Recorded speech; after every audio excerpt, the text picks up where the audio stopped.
I haven't been to the drum shop for the past 2 weekends because Bill's been working on a video editing project for the Cambridge Symphony Orchestra. But that's done, and the veneers are back for the 10 Hellcat snares. So it should be an interesting day, possibly a repetitive day. Can't forget my apron. Been doing that lately. And I need to take these stave shells back to the shop because I have to true up the edges. I can't press them because they're all wonky, and I can't really cut them on the roller jig because they're wonky enough that they won't ride on the fence. So let's go. It's a nice rainy Saturday. Actually sounds quite tranquil. Alright, looks like Bill finished this practiced pad prototype. Instead of the 3 segmented lobes, he went with a full ring. Had to carve them out a bit for the banjo tuner. I think it looks pretty good. 1/4-inch plywood. The purple people eater snare actually looks like a deep red. I actually like that. Yeah, it looks. I'm surprised it didn't stay more purple though. Did you weigh it yet? Yeah, it's like 17.5 pounds. I think. Oh, I can't lift it one-handed out like that. Yeah, it's like stupid heavy. Sounds awesome though. It's like pretty ridiculous. It is loud. Yeah. Like the rim shot goes through your sternum. Yeah, it's like, yeah, this is beefy. So we'll do a quick pickup, get these things out of the way, and we will start veneering the Hellcat snares, which will be interesting. Oh boy.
Damn close.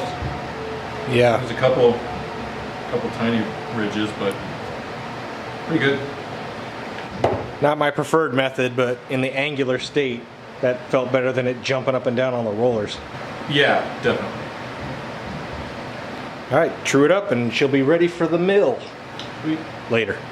Snare drum time, we need 10. 5 are already cut down.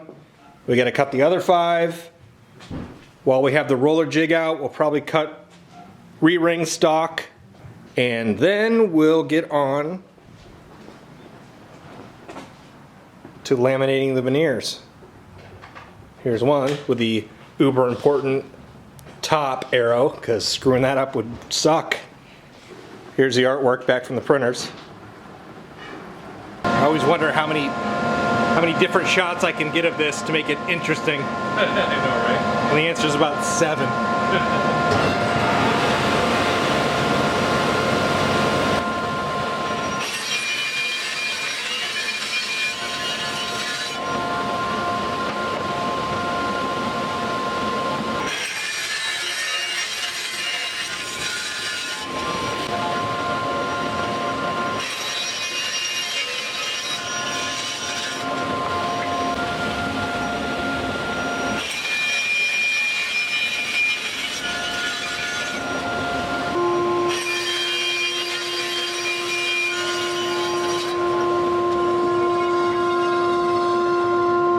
How thick are these rings going to be?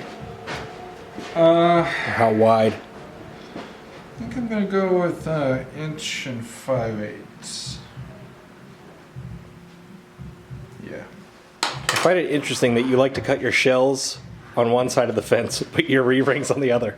Yeah. Yeah. Well, it's just if I'm doing something repeatable.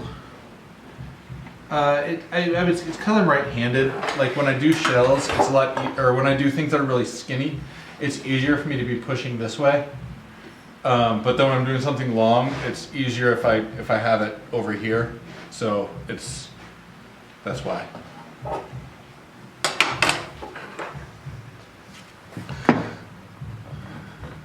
that should do it. 20 of these bad boys. Yeah. All right.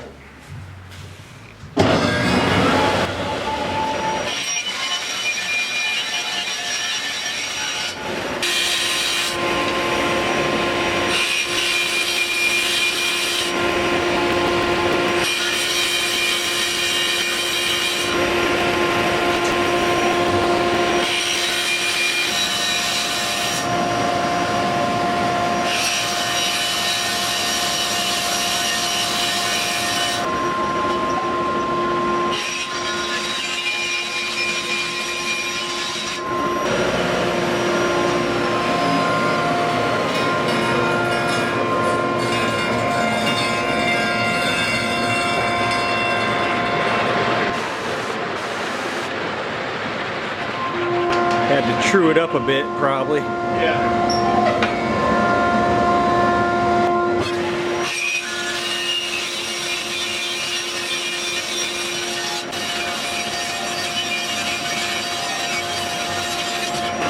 Alright, he's aiming for the copper stub.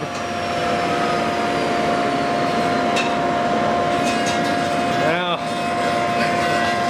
maybe next time. Yep. We got 2 more shots.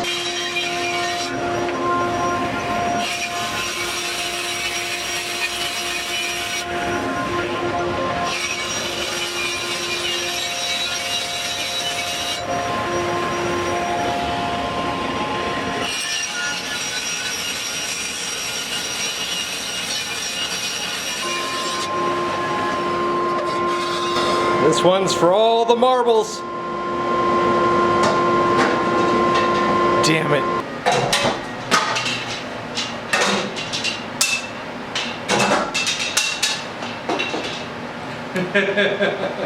They just hit 5 in a row, but can't get them to stick. Too much heat going in. Yep. I am real good at like dropping stuff in trash cans from across the shop. Like that I almost never miss. Damn. But these I don't practice. He made it. He actually made it. Got the veneer. Got it labeled. Got the drum a little scuffed up. Do we scuff this up at all? Yeah. Water-based contact cement gets placed on both surfaces. We're going to use wax paper to keep the 2 surfaces separate while we get it aligned with the clamp, put it through our press. Similar to how you would keep the material separate if you're laminating countertops. We have done this once. It was on a bass drum. A graphic wasn't involved. It was over a month ago.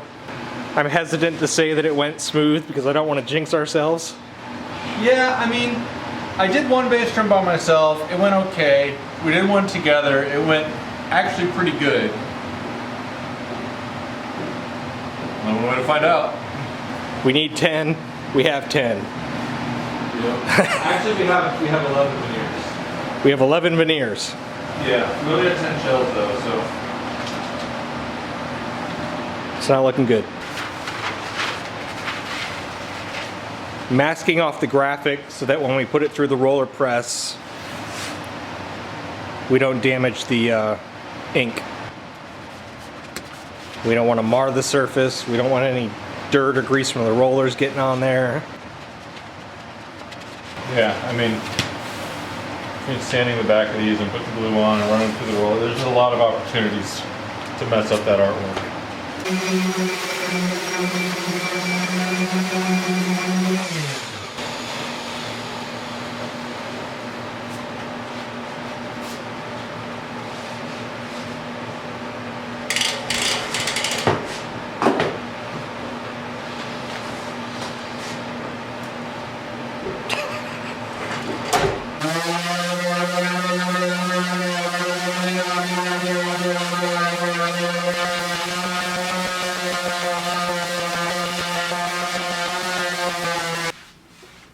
How long does it usually take that stuff to dry to be ready? Anywhere from like half an hour to like several hours. Since it's raining, I was expecting that this was going to take a while, but when I was doing the other one, it was drying really quick as I was applying it. So I think we might be okay.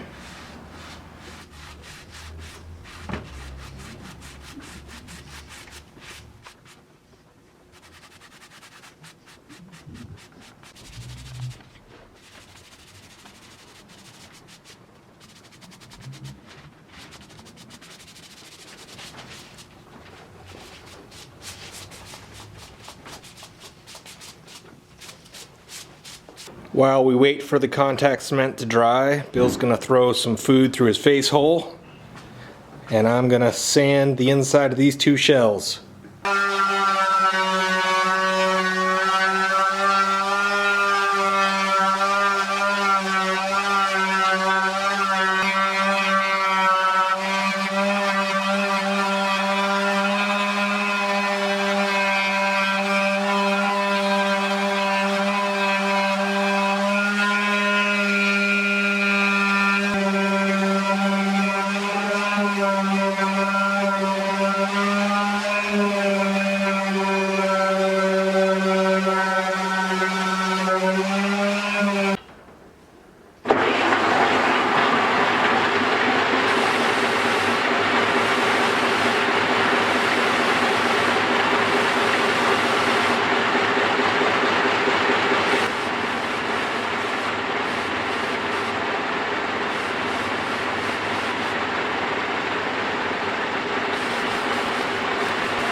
Nothing got launched and I kept all my skin. It's a win-win.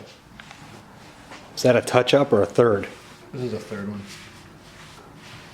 I think the first set will be ready when I'm done with this, though. See if we got it on straight.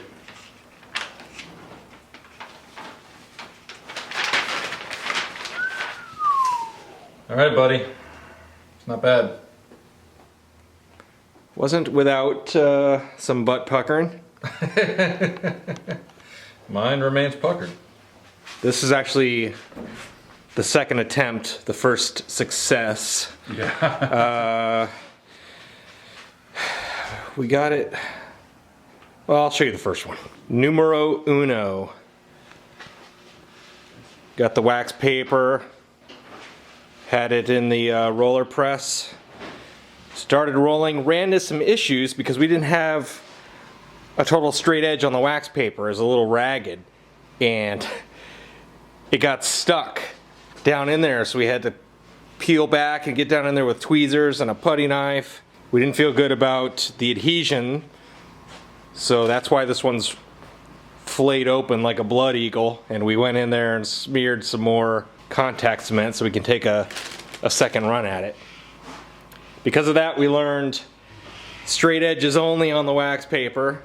We moved the seam to underneath the graphic because we want to press the graphic first. That's the most important thing.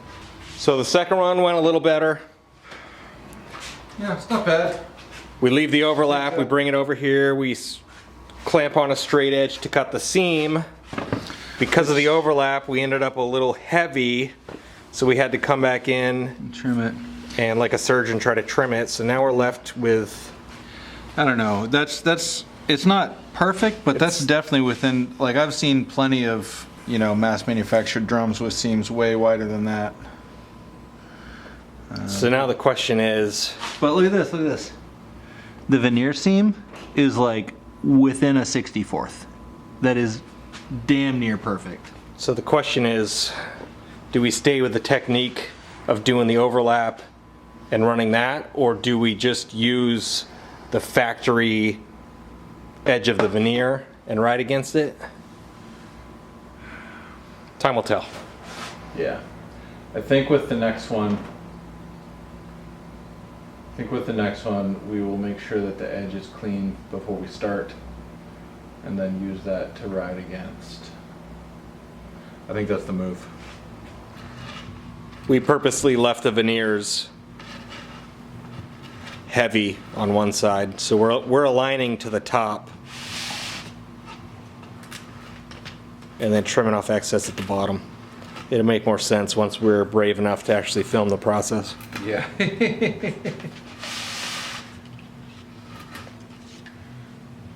we go.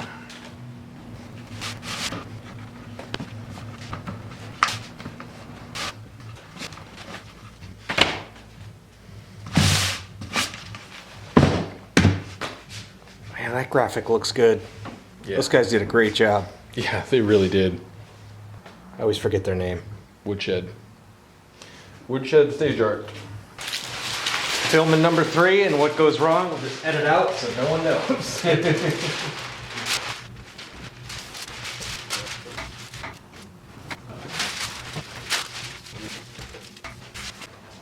Flat table. There you go. Clampy wampy.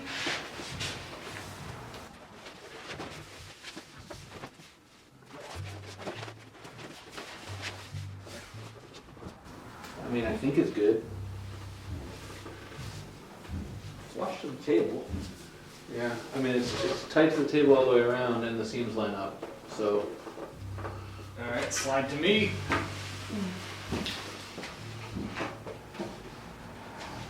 Oh yeah, the reach around. It's good for you? Yep. Awesome. I think so. One long single camera angle because that's the best we can do, people. Yeah.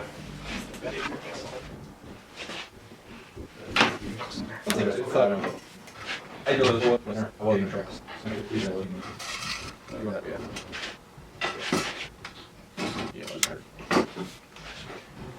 Yeah.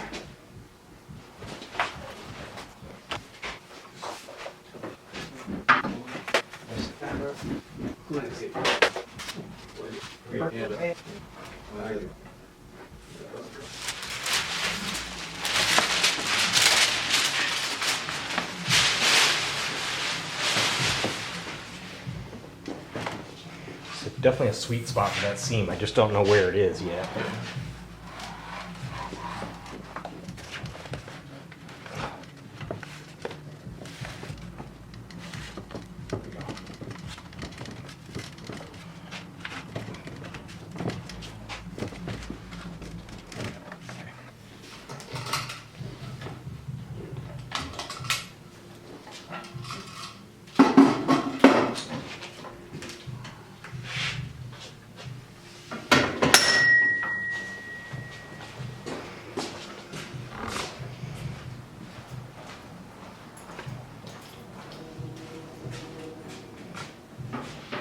If that one ends up being okay and we can salvage it, then this will have felt like a little bit more fun.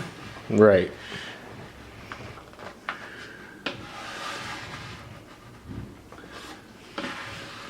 Although, so far this is about pretty much the amount hard that I was expecting this to be. That's what she said. Heyo. But yeah, I did not expect this to be particularly easy or fun.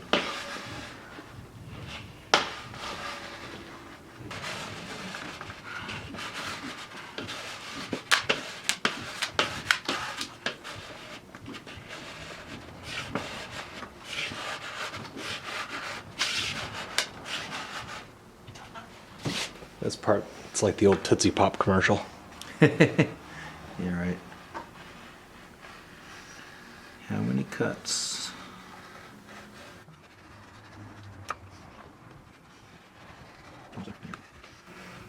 Yep. Slow and steady. Put too much pressure on it, that's when you make mistakes. Yeah. Like veering off into my thumb. You got another one.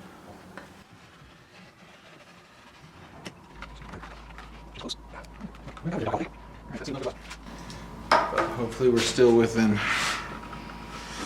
some kind of reasonable tolerance.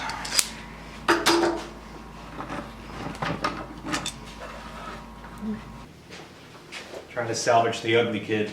Let's call him Joe.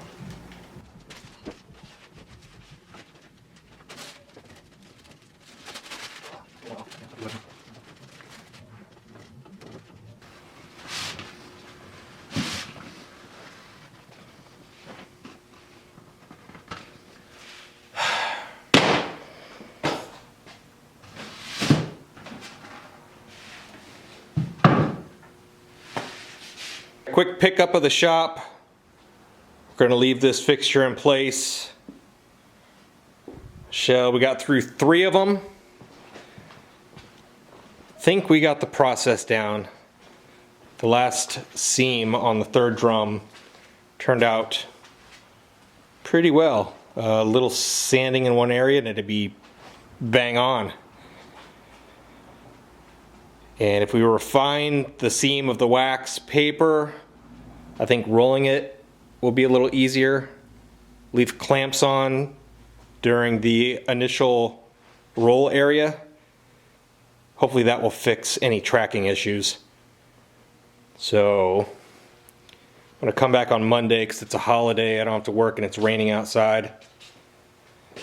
We're clocking in about 40 minutes per drum.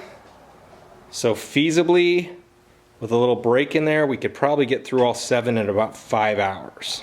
And then re-rings. Then re-rings, right? And then start spraying them. Any thoughts on our little process adventure? I mean, could have gone worse. Could have gone worse. That's yeah, it's could have gone worse. They're straight. Any minimal tracking issues will come off with the bearing edge. I mean, the seams aren't, like, they're not perfect, but they're definitely not bad. I think I can cut them better than that with a little more practice. But I mean, they're definitely within the range of what's normal for a Keller shell, so. Oh yeah. I feel Filler, like that's- finish, all the ropes on, you won't even see it. Oh yeah, I mean, the seams are gonna be behind a rope anyway, like, that's why I measured them out that way. So even if there were gaps, I mean, you wouldn't see them, but still, I'd like them to be as tight as possible. Yeah.